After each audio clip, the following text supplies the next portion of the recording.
All right. So I'm Cindy Bell, the president of the League of Women Voters of the Mid-Hudson region, and I welcome you to the League's Election Security in Our Region event. Thank you for being here. I want to start off with our mission statement. The League of Women Voters is a nonpartisan political organization, encourages informed and active participation in government, works to increase understanding of major public policy issues, and influences public policy through education and advocacy. For the past few years, there's been an epidemic of misinformation. Our guest, Mark Lindeman, who has a tremendous bio, which I am going to read. He is the director at Verified Voting and has been working to make elections more secure and verifiable for over a decade. He is widely known and respected in the elections community. Mark worked on risk limiting audits, which are RLAs, before they had a name, and advises legislators, election officials, and other decision makers on audit methods. Mark has helped with RLA rulemaking and implementation in Georgia, Pennsylvania, California, Colorado, Rhode Island, and other states. He has co-authored several papers on RLAs, including A Gentle Introduction to Risk Limiting Audits, and served as an executive director on the white paper, Risk Limiting Audits, Why and How. Mark has also served on the coordinating committee of the Election Verification Network since 2010. Mark has a PhD in political science from Columbia University. He has frequently taught undergraduate and graduate courses in quantitative methods, public opinion, and various topics in American politics. He serves on the boards of several nonprofit organizations, including Hudsonia, an environmental research institute, and Rising Hope, a prison education program. In his free time, he is a choral singer and hiker. I'll monitor the chat and I invite everyone to post your comments and questions there. Everyone should mute your microphones unless you're speaking. And if you have a question or comment, you can raise your hand or use the chat. So I'm going to turn the meeting over to Mark now.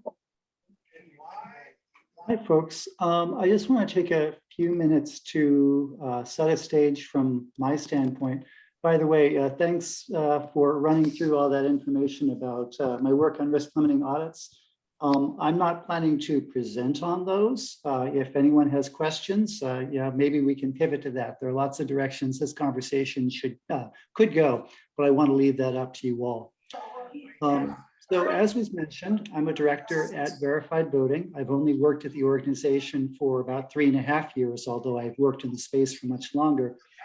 And Verified Voting, not to be confused with New Yorkers for Verified Voting, which was a great state organization, but Verified Voting is a national nonprofit, nonpartisan organization devoted to the appropriate use of technology in elections.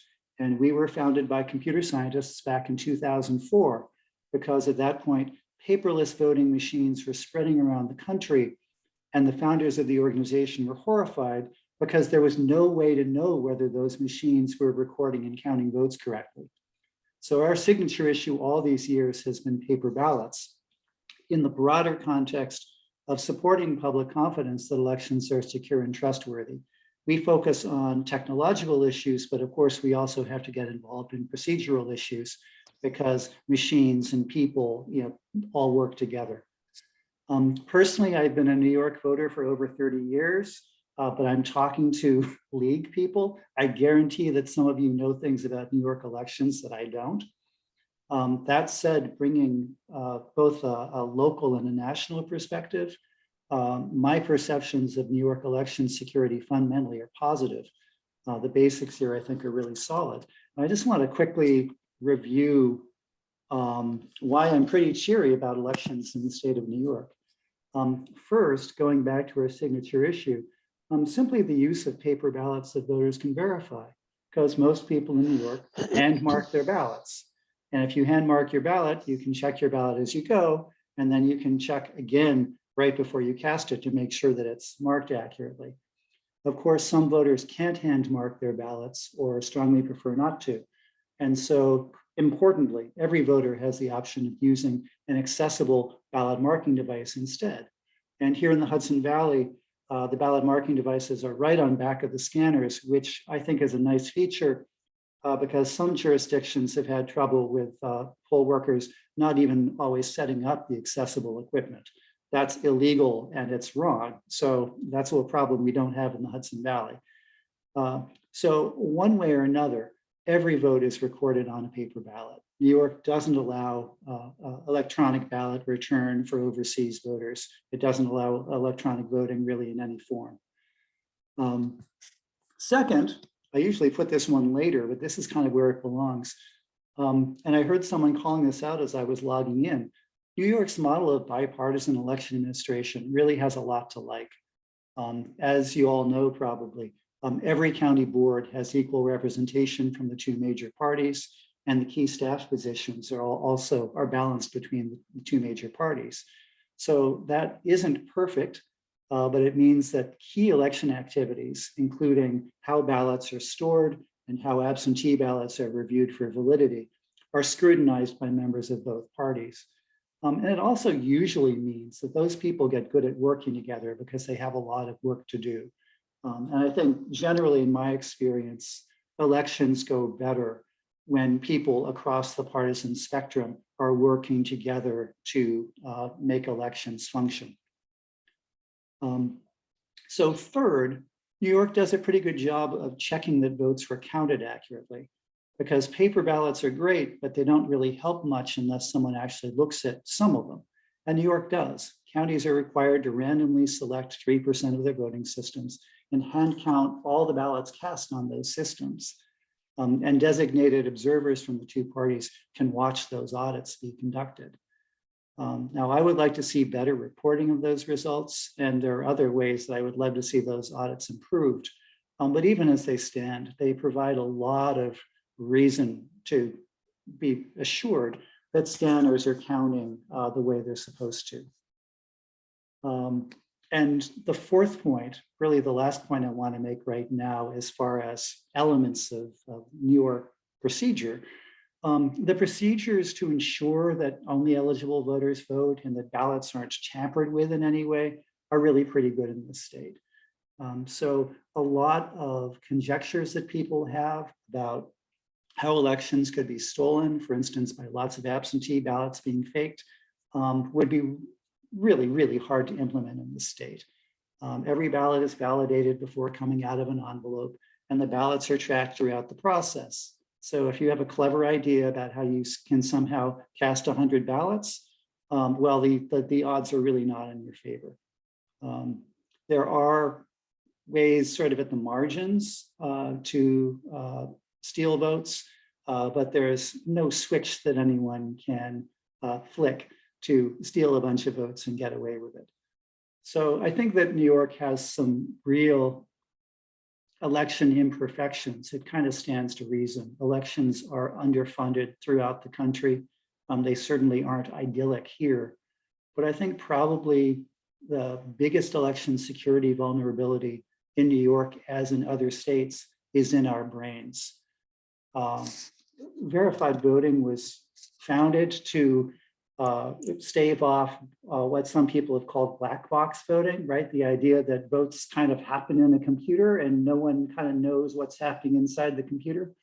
A problem we face, and in my understanding, the problem that the League was founded to address in many ways, is that for too many Americans, the entire election system is a black box. People don't really understand how any part of this works. They don't know what goes in. They don't know what comes out. And that puts people somewhat at the mercy of folks who tell them stories that sound maybe plausible, sound like they're backed with facts, but often are quite implausible if you understand at all how the system really works. And I'm not talking about a PhD understanding. I'm talking about the kind of understanding you get by showing up and seeing how things operate. So that's the kind of practical expertise that the League has brought and made available to voters throughout its history. And for that, I feel like I'm surrounded by co-equal experts, but let's see what we have to talk about as far as election security issues in our region, and if you like, perhaps more broadly. I tried to keep my piece really short so I can hear what's on other people's minds.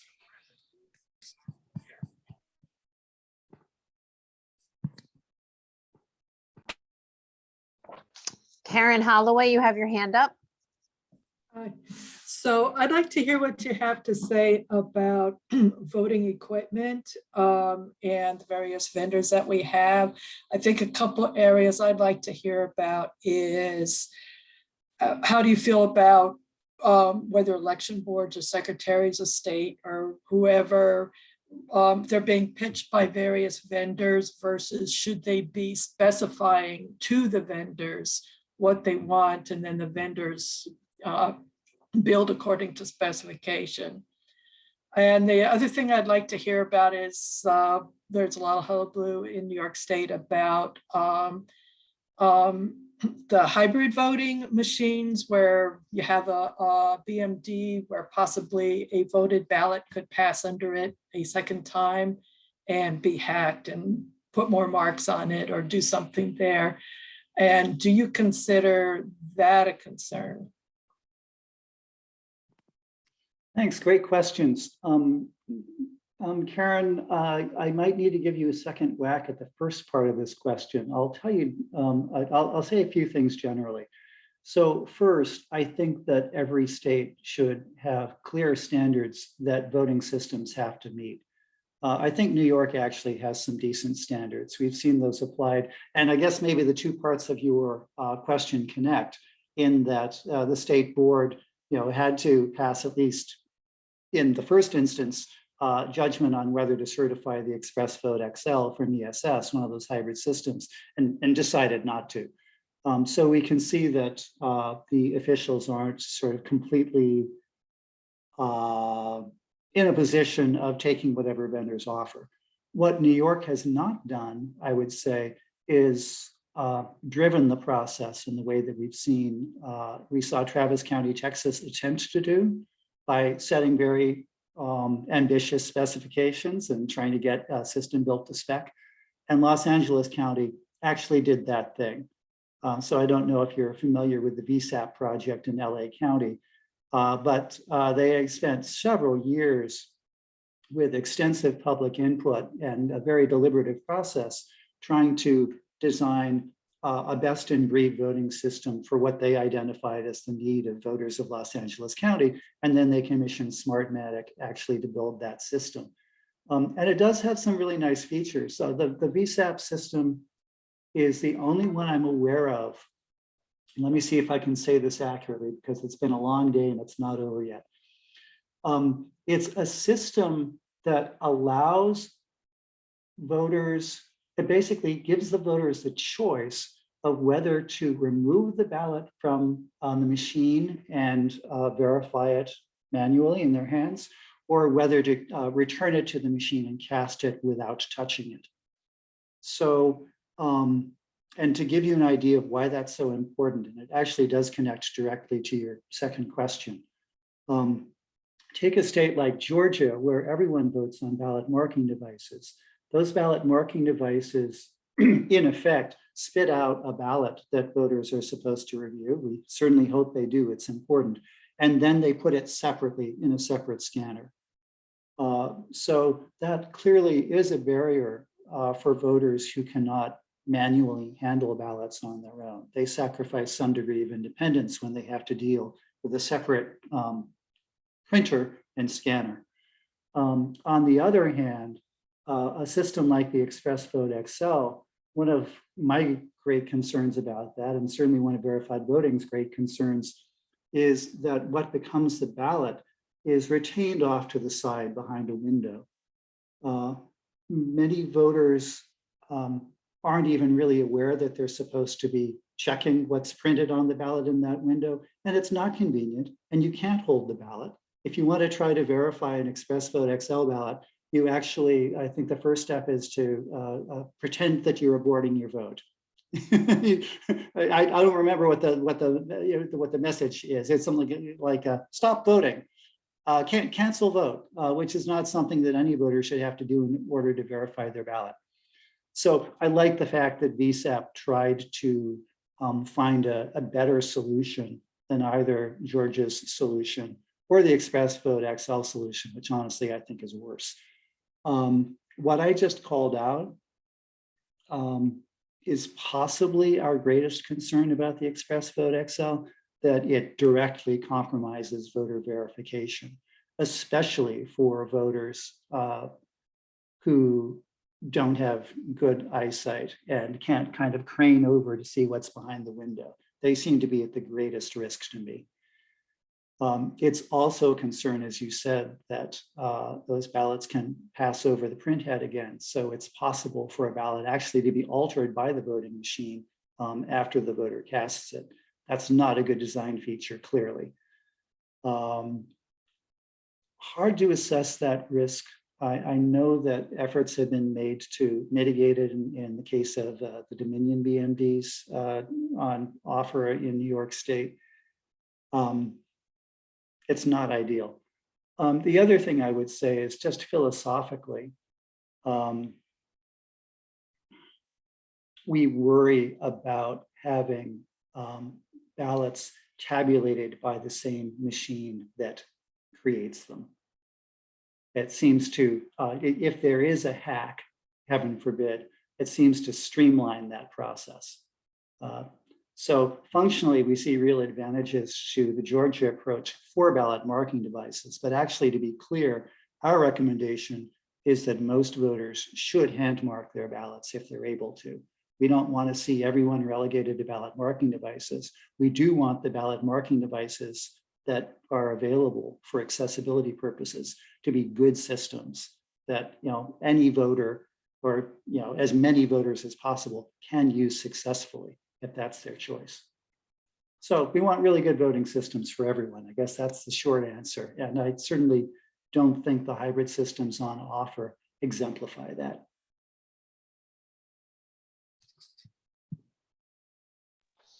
Thank you, Mark. We have a question in the chat. When is New York State going to have to purchase new machines, and what is the Board of Elections thinking about this?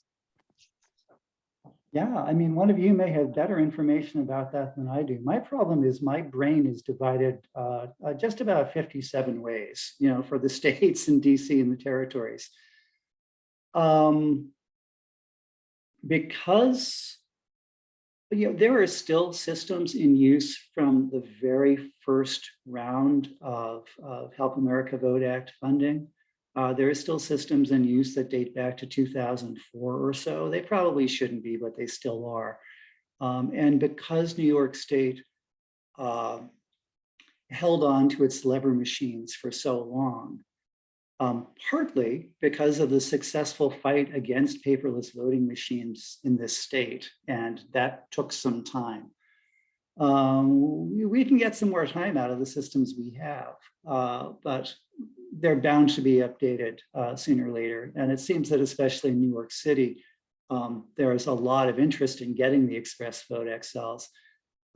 And I think that people in New York City may see the new implementation of early voting as creating extra advantages for ballot marking devices as an alternative to the ballot on demand that I've experienced in Ulster County. It's kind of nice in a way to be able to walk up to a machine and it can present whatever ballot style you have to vote on and just kind of do that thing. One way or another, you need to be able to supply ballots for, in effect, many different places at once. Obviously, New York City has the biggest crunch there. And a printing solution of printing on demand ballots for whatever precinct someone happens to be from, I can see how that could be a little bit nerve-wracking from an implementation standpoint.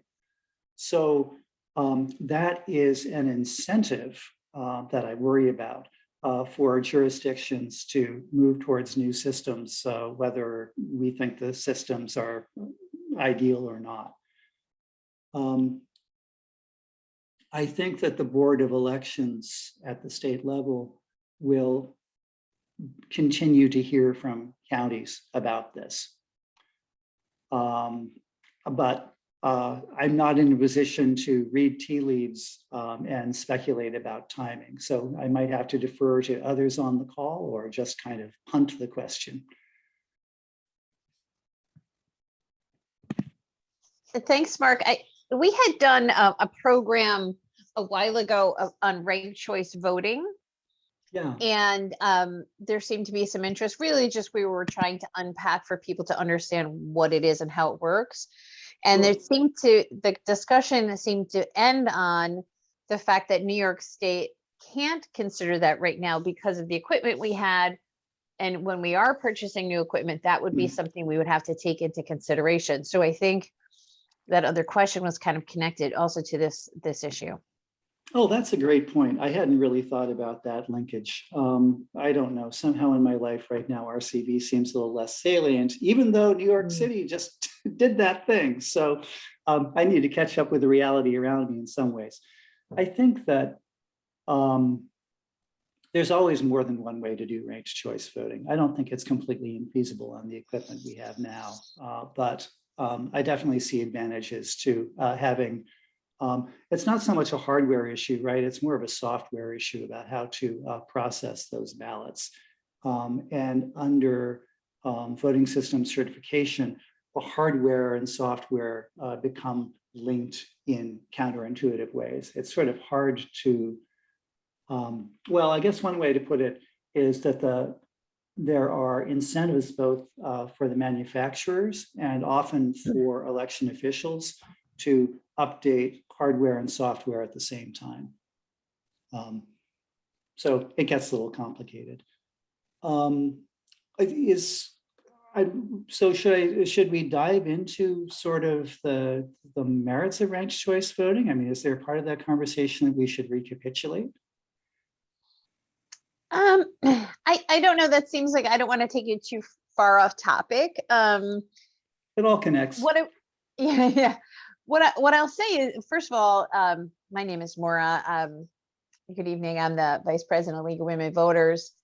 Before I get into the next question, I'm just going to take a moment to thank Mark, because this program tonight, we actually have done the last 2 years in a row around the same time.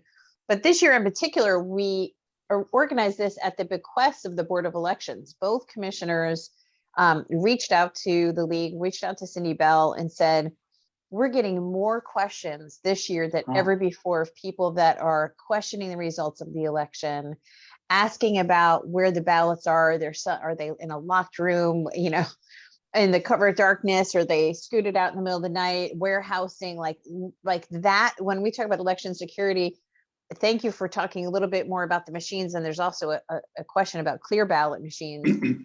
Yeah. But I think the reason for tonight's event is really more the suspicion and almost unwillingness for people to accept the election results. And we've had the same equipment in New York State for all 3 years. We've done this program 2 years prior. Yeah. And we came back to you asking for the same thing this year, Mark, because there seemed to be so much suspicion that gets sent to us. But I mean, us, all the people here on the Zoom tonight that represent the League of Women Voters, sometimes we're at an event registering people to vote. And, you know, a lot of people lob questions at us about election security that we're not always able to answer with the specificity you are. So I think we're all kind of taking notes for that point today. But, you know, even people picking up the phone and calling. So I think let's not do ranked choice, because that's kind of a totally, different beast. For right now, it's like people accepting the election results for right now. That makes a lot of sense to me. And yeah, I mean, obviously I haven't inspected every county in New York State, but every place I've been, the commissioners, the staff take physical security of ballots super seriously. Of course they do. It's kind of mission critical. And that, as I said, is where I think bipartisan administration yields great benefits. You don't really have to take for granted that it's doing well, that the officials are doing it well, because they have incentives to keep each other honest, and they have the means to do it. So typically in my observation, those relationships are pretty collaborative. But people really are, let's say they have each other's backs. Let's frame it positively, and I think that's pretty fair. And I've had similar experiences even in other states that don't explicitly have a bipartisan model, but they typically bring together people across the partisan spectrum in each office. And that just seems to work because there's so much work to do. There's just so much work to do. There's no time for partisan gridlock. But people, of course, are watching each other and keeping each other on track. And I think if more people in the state and around the country could watch election officials at work and see how hard they're working to deliver trustworthy elections for all of us, everyone would feel a lot better, almost everyone. There will always be someone who's looking for the rabbit to be pulled out of the hat. There is no rabbit, it's just people working really hard. And I would love to be able to surface that. And I think that's how League people generally feel as well, just a desire to demystify the process and show the people doing the work for us. Correct. Yeah. And going back to the people that are doing the hard work, there was a question of, yes, when I was referring to the commissioners who asked us about having this workshop, it was the Ulster County Board of Election Commissioners. So I should have been more specific. So yes, that was. And there were questions, a couple of questions in the chat, Mark. One says, has New York State implemented risk limiting audits? And then in connection to that, can you compare New York State's Board of Election processes to other states? And I know we heard about Georgia being one of them where you've worked in. So I think there's so much focus on Georgia from that film that Stacey Abrams did, et cetera. So maybe are they both on opposite sides of that extreme? But if you could talk to us about the risk limiting audits and how we compare. And there's also a question upstream in chat about clear ballot. So maybe I can address that quickly. So the clear ballot technology is currently approved in the state of New York as an alternative method for conducting audits. And the basic idea behind clear ballot as an audit system is a way of using software to closely scrutinize ballot images. It's a pretty nifty technology. My basic reservation about it is you can't assume that ballot images are trustworthy. I had this conversation with a senior election official in another state who said, these are basically photographic images, right? I said, no, they're really not photographic images at all. They're captured digitally. And anything can be done to those digital images even before they're ever saved onto electronic media. So not to cast undue suspicion on clear ballot, but what verified voting has always argued is that it's still important to go back to the paper.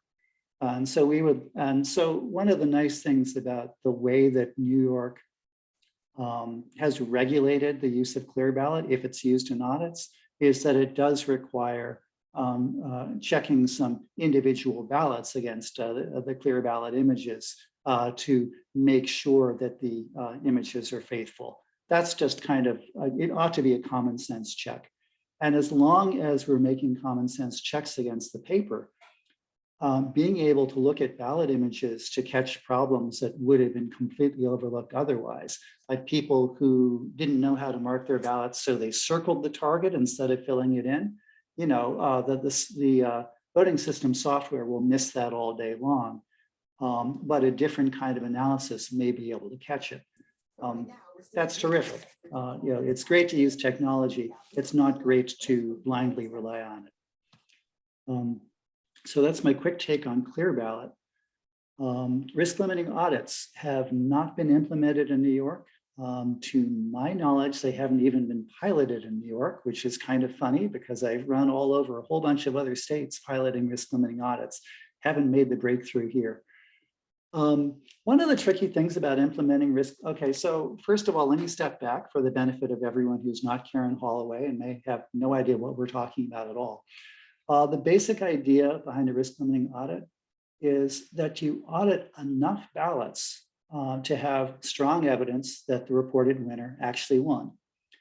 So sometimes people describe it as a margin-sensitive audit. If a contest isn't very close, you may not have to audit very many ballots. If it's very close, you may have to audit a lot of ballots.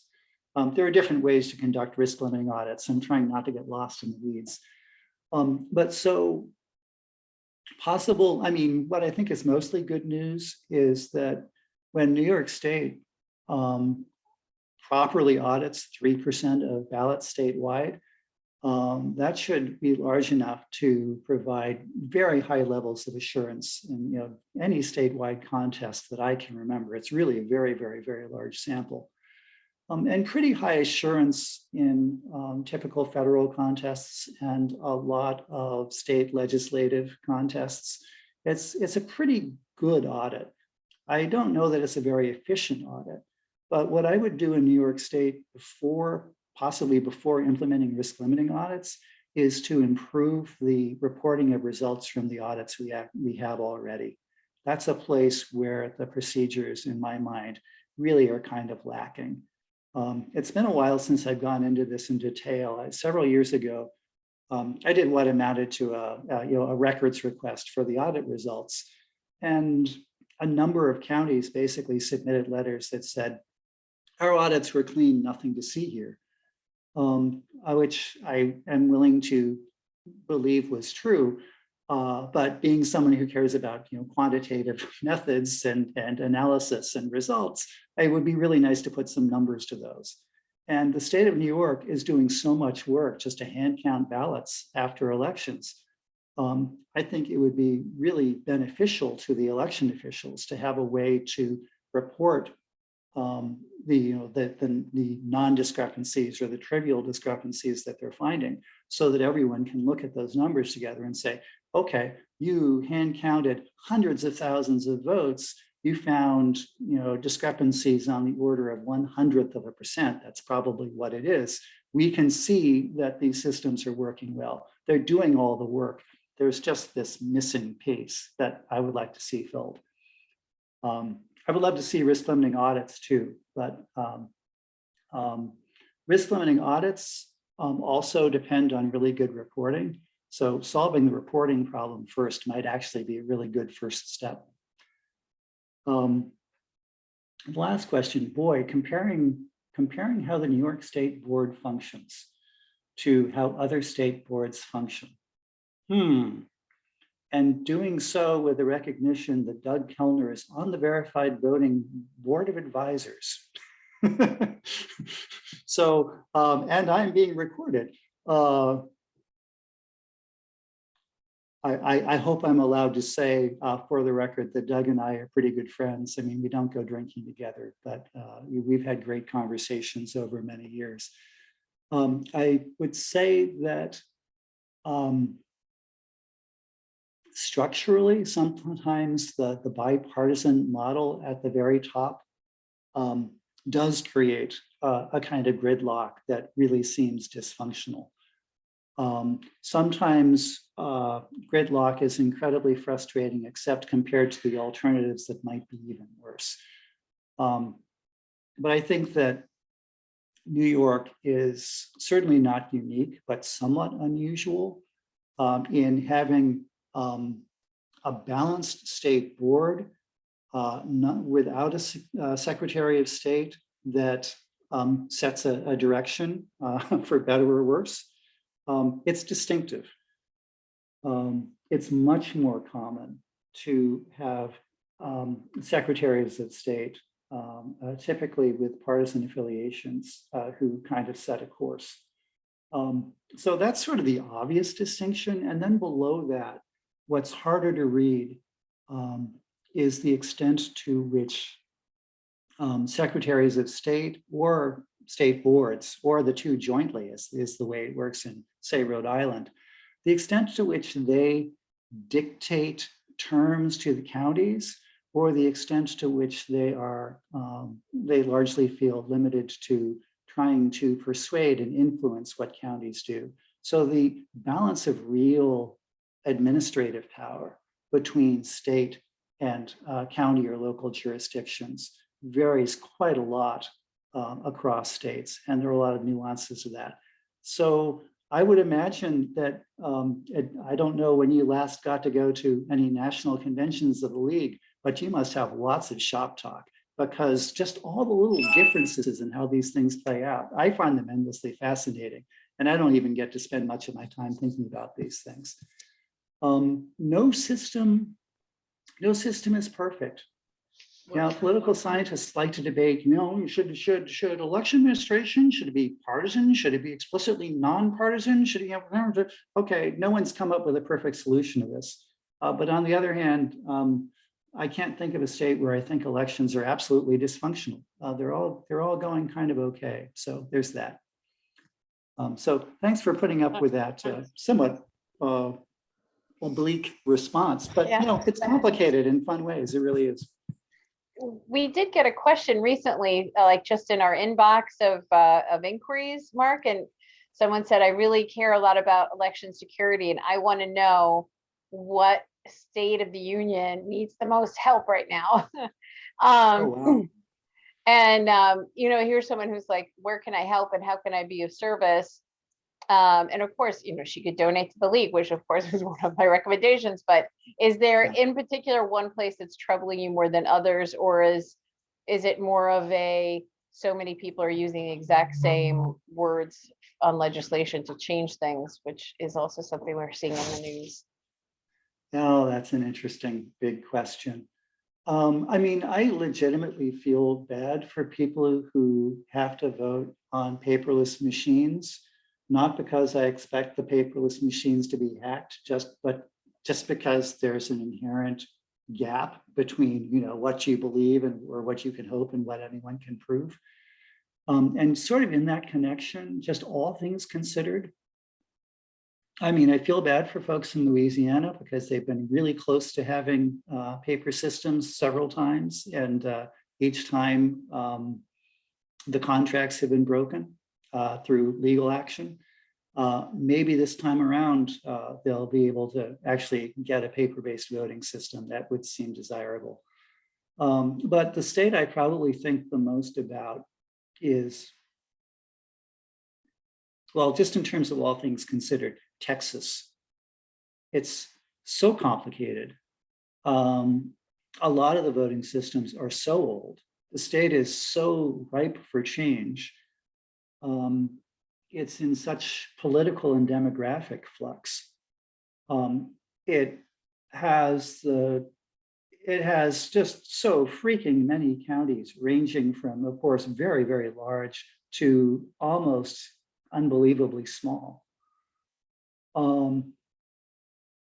So I don't know that I would necessarily send someone to Texas, because everything's big in Texas. Where specifically would the person even go? But it's a state I think about a lot. It's a state that if I ran the world, I would get Congress to send a whole lot of money to Texas to invest in elections there and make them a whole lot better. So there's my mad fantasy for the evening. Okay. There's a question about, do you have any ideas about how to combat misinformation through media on elections? That's a interesting question. I was expecting all the softballs tonight. Yeah, wow. Well, yeah, what did they tell us? I mean, I think that a lot of the work has to be inoculation, right? A lot of the problem, I mean, even when you hear misinformation, I guess the typical recommendation is a truth sandwich. If you have to repeat the misinformation, you start with a fact, you end with a fact, and maybe you allude to the misinformation in the middle. The wonderful opportunity that the league has, not to make you sound omnipotent, because we're just all struggling to do the work we can, the best we can. But I don't know of an organization in the country that has a more sterling, nonpartisan reputation than the League of Women Voters. And that does give you an opportunity, week by week, to just put out information about how things work. And as maybe is implicit in things I've already said, I guess what we know about information is that people don't remember facts. It's not how brains function. Our brains tend to function in narrative. Our brains tend to function in people. We are social, we are relational a lot more than we're rational and factual. That's, I study public opinion. That's what I know about our brains. That's a little inconvenient professionally sometimes. But I think it's what all of us have to do. And I think it's a place where the league can excel in storytelling around elections that helps make the case bit by bit. These are the people in your neighborhood who are working to make sure that you can trust your elections. I think all of us, in every way we can, have to look for ways to tell those stories. And not all the news will be good, but a lot of it will be good. And I think people feel better when they get to see the people around them who are working to make the neighborhood better in all kinds of ways. Elections are just one piece of that. So I would love to have just an environment generally where we're less flooded by contrived bad news from all sources and more aware of our social surroundings, where most of the people around us and most of the time, we're just trying to take care of each other and get through the day. We can all help create that reality. Sorry, go ahead. Yeah, I feel like the questions they ask are storytelling questions too. Like everyone gives me these scenarios like, well, what about if someone does this and they go in this place and they cast their vote and then they go somewhere else? That's how they ask the question, is actually in story form too. I never really thought about it in that way. Yeah. And it's good, right? So I think often the best way to beat a story is with another story. I shouldn't say beat. And we're not trying to stop people from asking questions, and questions are important, but it's also important for people to cultivate their capacity for, I want to say positive imagination, and maybe that's a misleading phrase, but people around us are doing good things all the time, and our whatabouts should be able to embrace the great things people are doing that maybe we're not even thinking about, and not just the sinister things that we imagine that people might be doing. So that's the balance I think we can all help to address. I'm sorry, I'm extra idealistic tonight. But I'm also, this is not idealism, this is work we actually can do, and I think it's pretty important. So that's my thought about that. Thank you, Karen. Karen, do you still have your hand up? Did you want to Yeah, I have it up anew. So on implementing risk limiting audits, I thought it was a really interesting and probably true point that something that has to be done in any case and that we need to do first would be to improve reporting on the audits that we do have. And is that a problem of the boards of elections, or is that a media issue, and what do we do about it? Oh, great question. So full disclosure, since I'm being recorded, this is a conversation, really full disclosure. I started this conversation with some folks at the state board back in 2018 and maybe even 2017. And I got hired at Verified Voting. And I'm so naive. I thought to myself, this is great. I'm going to have so much more time to work on these issues. And then I discovered that there were 50 states in the United States plus DC and the territories. And strangely, I don't have as much time to work on New York as I imagined. Who could have foreseen? So it's not a media problem. It's in a loose sense, a systemic problem. I mean, someone has to basically design forms and procedures that actually work, that election officials can actually follow. And if you think about how gnarly, to use a term of art, that could be when every election official is auditing different contests as well as some of the same contests, even deciding where to start with that and how best to implement it. It's not a trivial problem.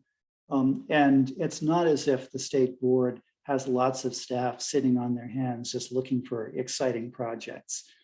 I think it may, I think there's definitely some potential for the league and other New York advocates to sort of put their heads together on what might be practical solutions that election officials can implement and kind of help work through that problem. Not to put that on you, but it's a possibility.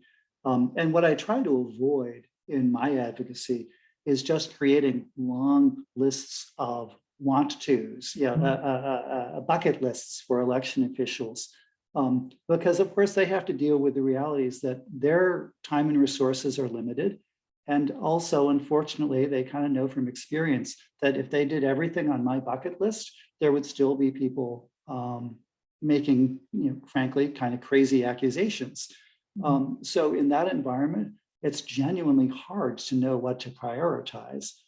And it's all too easy sometimes just to say, I'm sorry, I don't even have the bandwidth to think about that thing. So even to help people think about the thing and figure out what a practical solution might be, that can be a real gift. Not only does it help to implement solutions, but it helps the election officials feel like, you have skin in the game. You're not just, jabbering.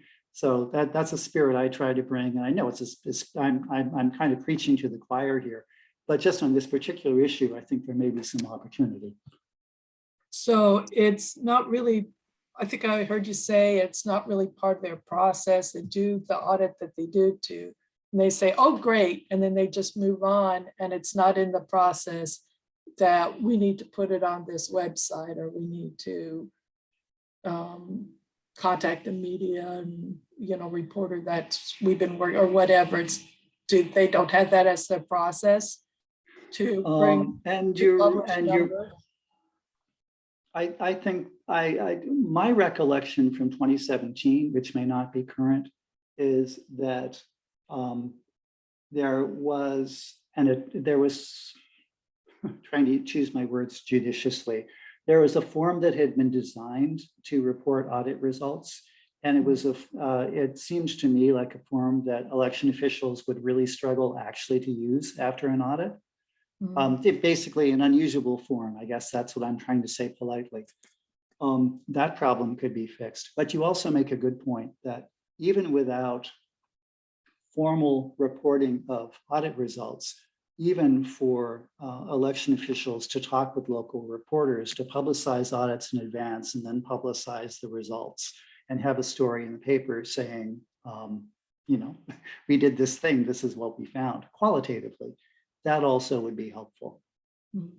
So I think that's true nationwide, that a lot of effort has gone into checking vote counts that most people really don't even have an opportunity to hear about. That's not that I think that election officials can snap their fingers and everyone will know the things that election officials know.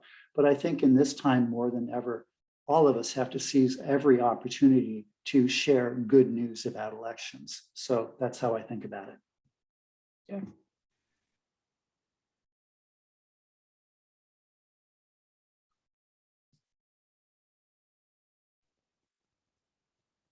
Okay, so there's kudos to you about countering the narrative with telling different stories. I think we had some really great ideas of educational things that the league could be definitely involved in. And we are doing our best, of course, always to share educational programs. And I do want to mention that we have 2 more coming up for everyone who's on the call, because we're getting kind of close to that 1 hour mark. So next week, we actually have 2 different workshops. One is with the district attorney for Ulster County, Dave Clegg. That was a very, very close race that went into recounting. There was definitely people who, when those election results came out, had questioned it and really had oversight. I think I was in the room when the recounts were going on one day. I think Cindy went the day before me, day after me. There's a lot of people in that room, a lot of attorneys in that room specific to that election for the DA. And the league did a candidates forum during the course of that campaign because it was such a highly contested campaign. There was a lot of questions specific to legislation regarding bail reform, and what had come down from the state was really kind of smushy and no one really knew how it was going to be put into action. So we are doing our best to follow up on that line of inquiry that we really began with that candidate forum to say, what's the state of what's happening now? Did it really happen in the way that it was theorized and all of that sort of thing? Sorry, I think my microphone may have fallen. And and so we like to do that. And then we're also doing our most popular event of the year, which is the How to Run for Office workshop, which will be Saturday, January 22nd. We do that in the morning on a Saturday, hoping to get anyone who may be thinking about a run for office, first run, maybe coming back, re-elections, people that are campaign managers or supporting different campaigns, people that may be on different committees that are looking for candidates who might be interested in some upcoming races.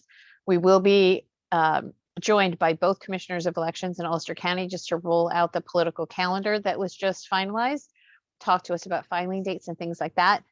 And I do, I think, Mark, whether it's your part of the elections itself or really any part of the process of how people come to be on the ballot and how people are decided in their races, the more we could do to help people understand start to finish, like, here's a person who's interested, how many signatures do they need to get on the ballot? What's the party going to be? How are those parties figured out? How is the ballot designed? I love what you talked about, and I never really thought about that. The folks who make the ballot and the machines that read them. I never would have thought that there should really be two entities. So I think that's really kind of neat. So we really try to demystify the process, number one, so that people have faith in the system, as you mentioned, and also so that they participate in the system. You know what I mean? So that's the thing too, is like, I think once it's broken down and you can understand it better, you may actually put your hat in the ring. So that's what we're really hoping for. There was a really good question while I was just pitching our two events for next week. And since we have about, 6 minutes left or something like that, maybe you could take this question from Kathy, which is opinion that you may have about non-citizens voting in local elections in New York State. Yeah, so as a director of verified voting, I have no opinion about that whatsoever. Okay. As a person, I mean, I think my general predisposition is I like it when people vote. Generally, if more people can vote, as long as we know who the people are, as long as the process isn't out of control. I favor extending the franchise rather than restricting the franchise.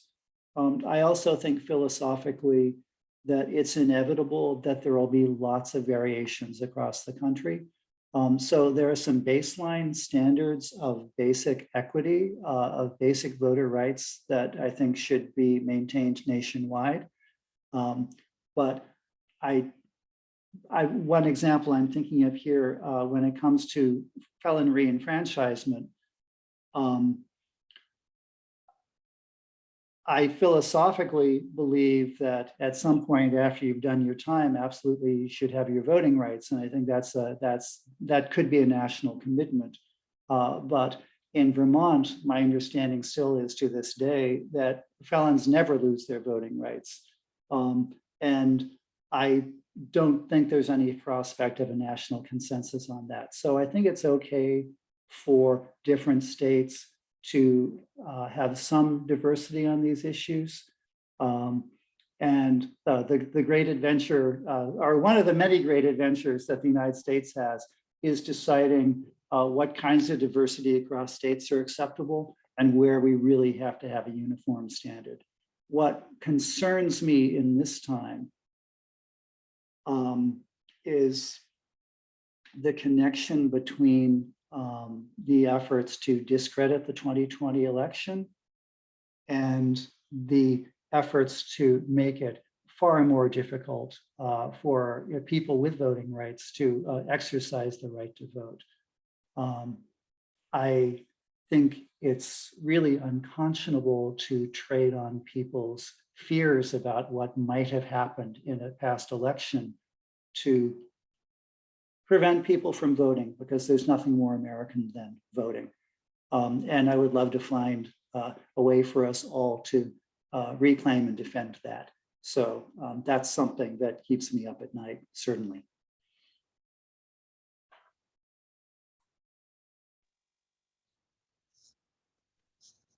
Wonderful, wonderful answers. Thank you so much, Mark.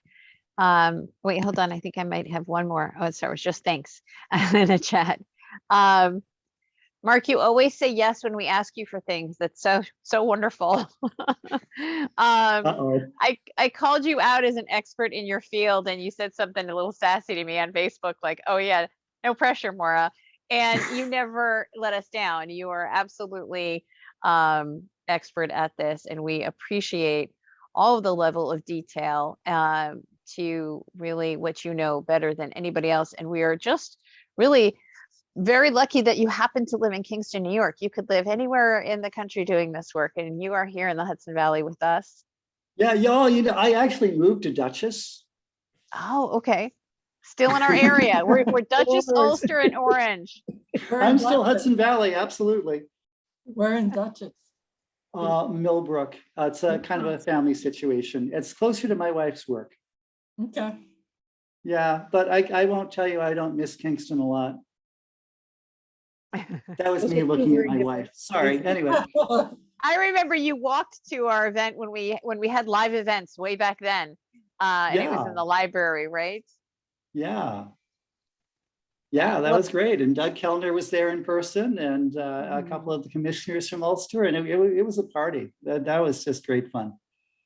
It will come back, I promise. As soon as we are able to all really be safe and confident in a room together, I'm sure we will do this again.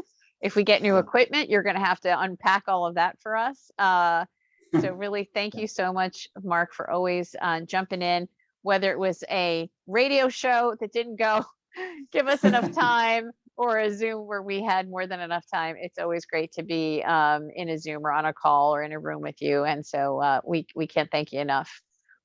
Really wonderful. And Well- thanks so much for everyone who joined us this evening. We are recording this, so we're going to end the recording in 2 seconds, and we will put this up on our website. So if you need to refer back to it, if you want to share the link with someone who wasn't able to join, please do so, because that's the way we get the word out to as many people as we can.